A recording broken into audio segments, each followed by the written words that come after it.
Before I begin, a review copy of Langrisser I and II was provided by the cool people over at NIS America. Thanks, dude!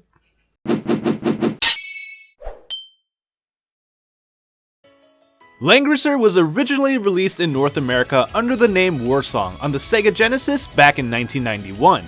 However, the sequel, Langrisser II, never set foot outside of Japan. Now both games are making their way to Western hands in the remake, Langrisser I and II, with high-definition visuals, orchestrated music, and general gameplay improvements. I've never played Warsong, so I'm coming in completely fresh and experiencing the game for the first time. As a big fan of tactical games such as Final Fantasy Tactics, Fire Emblem, and Advance Wars, you can bet that I was excited to get my hands on Langrisser. The story of both games adheres to the same generic beat.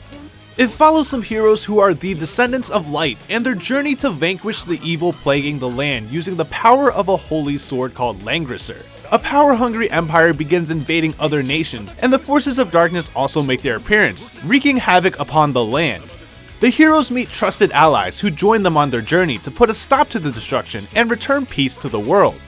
Unsurprisingly, the general themes of the story are cliché, definitely a product of its time using tropes that I would roll my eyes at today, such as the main character being the chosen one and wielding a legendary sword. But it's also not something I hold against it, since the story could become so much more than that. Langrisser's story is affected by the choices that are made during the event cutscenes or with actions during gameplay, such as defeating an enemy instead of letting them live. The freedom of choice is something I really like about Langrisser that helps move the story away from the cliché tropes, and shifts the focus to being more about the characters and the effect of their actions on the world. The typical saving the world journey is only but one of the many available paths to take. It's possible to diverge from this objective and explore what could happen, say for instance, if I joined the Empire instead of fighting against it. The story takes a completely different turn, and events can play out in an unexpected way. New perspectives are shown from the other side, giving characters and factions I thought that were originally just plain evil more depth and development. It really muddied the water by making it hard to tell who was doing the right thing, and I loved that about it. Playing through all the paths also let me get to know the complete cast of characters on a deeper level and understand their motives for fighting in the war. Depending on the story route, new characters can join the party while others may leave, giving each path a completely different feel. No matter who left and joined, the group dynamic continued to work well. Characters have their own quirks, and their budding relationships with each other make the journey more interesting. For instance, the main character in Langrisser I, Ledin, has a growing rivalry with Lance from an opposing faction. Each time they clashed or fought together against a common enemy, I could not only see their rivalry deepen, but there was also a spark of a friendship. The main character can also have different love interests depending on the story route taken. These endings were unique and interesting enough to make me want to see all of them. I personally ship Ledin and Narm because the idea of Narm helping Ledin escape a castle together and then going on to save the world seems like a great how we met story. New artwork was also created for the remake and helped make storytelling more impactful. The emotions of the characters can be seen, and the ambiance of the environment plays a big part in the mood of the scenes. It's much better than the typical two sprites talking to each other on the battlefield with just an avatar on a text box that old tactical games used to do. Character designs were also redone by Ryo Nagi, the artist who worked on the R Tonelico games. While parts of the internet are strongly against Ryo's designs, citing them to be too bland, I on the other hand like the new and clean look. The colors and shading are much simpler and more in line with the modern anime art style I see today. That said, the Langrisser remaster offers the ability to change back to the original art, done by Satoshi Urushihara, which is probably one of the best decisions they made.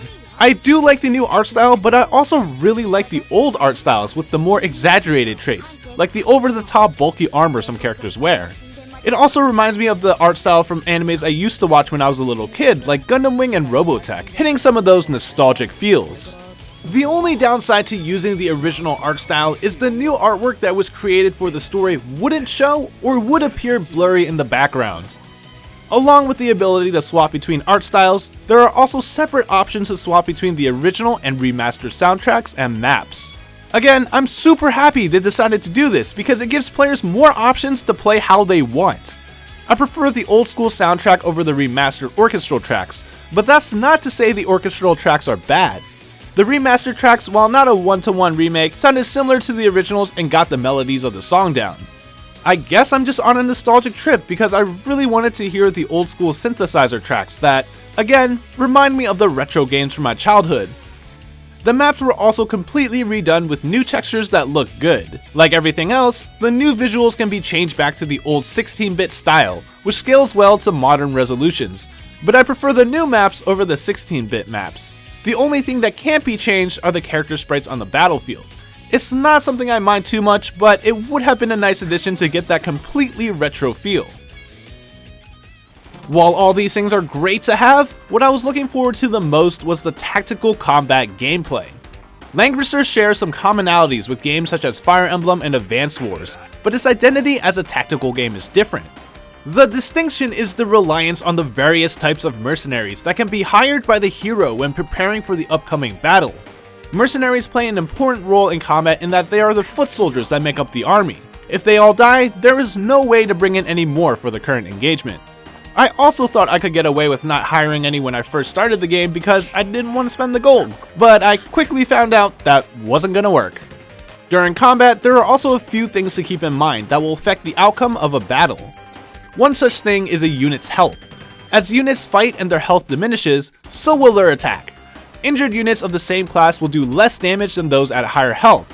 The second thing is the tactical rock paper scissors found in a lot of these types of games. Cavalry beats infantry, infantry beats spearmen, and spearmen beats cavalry.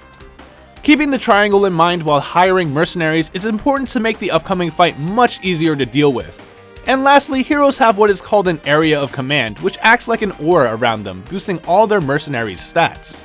Having mercenaries stay in this range is important since the boost is noticeably significant, although there are times where I've sent units on suicide missions alone outside of the area of command to get a kill. Langrisser also has a class progression system for all the heroes that felt rewarding and added to the joy of the countless victories I had over my enemies. Every time a character leveled up, they would gain CP, which are points used to unlock higher tier classes with stronger stats, stronger mercenaries to hire, and new passive skills. Each hero has a class tree with different branches to progression. For example, Narm starts off as a flying unit, a Sky Knight, but can deviate to being a brigand, a grounded unit. The best thing about Langrisser's class progression system is the ability to use skills from classes that are unlocked from a different branch, which most games with class systems don't do. This gives me more options to develop my strategies and builds for the upcoming battle, and it always felt nice to see the power difference after moving to the next tier. I enjoyed Langrisser's gameplay loop a lot. Each battle can take anywhere from 20 to 40 minutes to complete with combat animations turned off, but time really flew by. It has a lot of what I look for in a tactical game, which is strategy.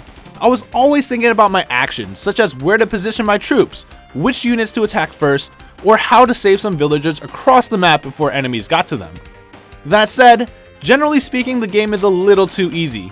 Eventually, after clearing the game, I would unlock new challenge mode, which would increase the strength of the enemies each time the story is cleared. Hypothetically, I could clear the game a few times without carrying over progress to make the game as hard as I want, but unfortunately I don't have the time to do that. However, there were definitely a few spots that gave me some trouble, but nothing I couldn't handle with a slight change in strategy. This wasn't completely unexpected, because I did use everything I learned to give me an advantage in battle, but it would be nice to have a harder difficulty setting that I could just set in the options menu. Langrisser does a lot right in this remake, bringing not only a game that was never localized to the West, but included all the classical visuals they could have easily left out. I had a lot of fun with my experience playing through both games and didn't come across anything I didn't like. The combat was well done and enjoyable, the journey was fun, all the characters I met were interesting in their own way, and the option to select which visuals and music I wanted to use was icing on the cake. The game's simplicity and linear story progression would usually be a bad thing, but the ability to change the course of the story to see different outcomes and learn about different characters gave me the feeling of having control over what I wanted to do. All that combined with New Game Plus and the ability to immediately jump back to previous missions with all my items never made replaying the game feel like a chore. Langrisser satisfied the SRPG craving I never knew I had. Needless to say, I'm a fan now, and I'm excited to see what else this series has in store for me.